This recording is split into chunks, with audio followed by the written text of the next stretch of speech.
तर नमस्कार, रामराम मंडळी, तुमचं सर्वांचं खूप खूप स्वागत. पुन्हा एकदा भेटूया आपण एका छोट्याशा व्हिडिओमध्ये, ज्या व्हिडिओमध्ये मी तुम्हाला गजरा मी कसं विणते ते दाखवणार आहे. तर चला मग बघूया.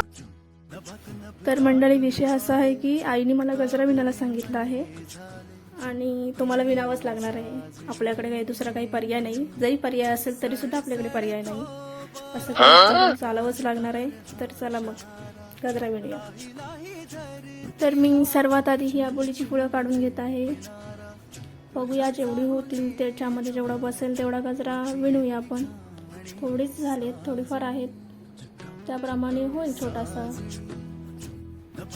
तर फुलं काढून झालेली आहेत आपली. तर आता तुम्ही बघू शकता मी गजरा विणायला घेतला आहे, सुरुवात केली आहे. बघूया आता. तर आता तुम्ही बघू शकता मी एकदम हलक्या हाताने सावकाश गाठ मारते. पूर्वीच्या काळी कसं स्त्रियांना शृंगार म्हटलं की वेणी, त्याच्यामध्ये गजरा, अबोलीचा गजरा, मोगऱ्याचा गजरा हे लागायचंच. आत्ताही आहे, पण आता बदल झाल्यामुळे आता प्लास्टिकमध्ये आले गजरे, कागदी गजरे आले, त्यामुळे अबोली आणि मोगरा थोडा मागेच राहिला. मला विचाराल तर मला फुलं खूप खूप म्हणजे खूपच आवडतात. आणि अबोलीचाही आवडतो आणि मोगराचाही आवडतो.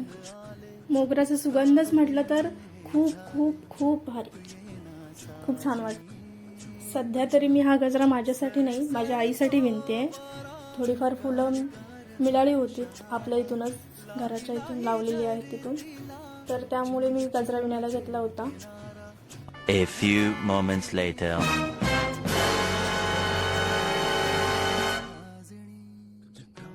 तर पाहू शकता तुम्ही माझा अशा प्रकारे गजरा विणून झालेला आहे.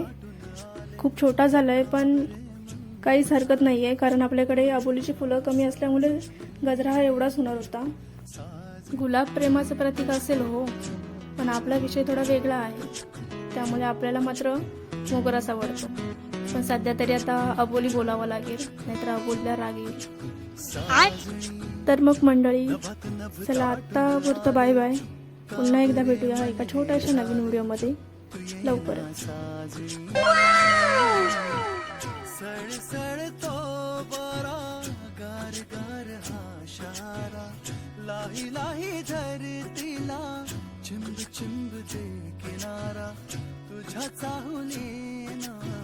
चला तर मंडळी, आईसाठी विणलेला गजरा आता आईच्या हाती स्वाधीन करते आणि बाय बाय.